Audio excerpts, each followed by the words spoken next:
পার্বত্য চট্টগ্রাম বিষয়ক মন্ত্রণালয় প্রতিষ্ঠার পর থেকে মন্ত্রী কিংবা প্রতিমন্ত্রী পদে পাহাড়িদের নিয়োগ দেওয়া হলেও এই প্রথমবারের মতো মন্ত্রী পদে একজন পাহাড়ি এবং প্রতিমন্ত্রী পদে একজন বাঙালিকে নিয়োগ দিয়েছেন তারেক রহমানের নেতৃত্বাধীন গঠিত বিএনপি সরকার।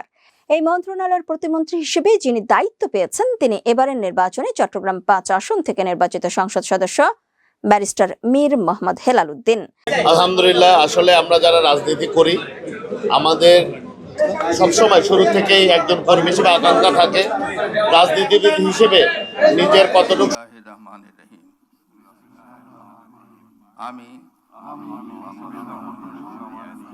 সশ্রদ্ধ চিত্তে শপথ করিতেছি যে আমি আইন অনুযায়ী সরকারের মন্ত্রী পদের কর্তব্য বিশ্বস্ততার সহিত পালন করিব।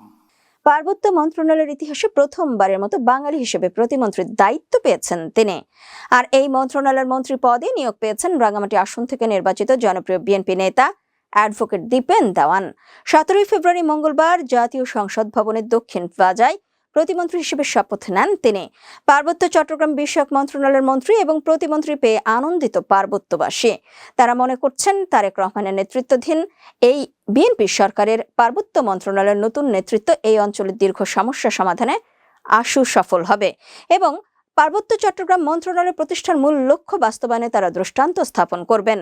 ইতোমধ্যেই মন্ত্রী দীপেন দেওয়ান ও প্রতিমন্ত্রী মীর হেলাল উদ্দিনকে অভিনন্দন জানিয়ে সামাজিক যোগাযোগ মাধ্যমে শুভেচ্ছা ও অভিনন্দন জানিয়েছেন পার্বত্যবাসী।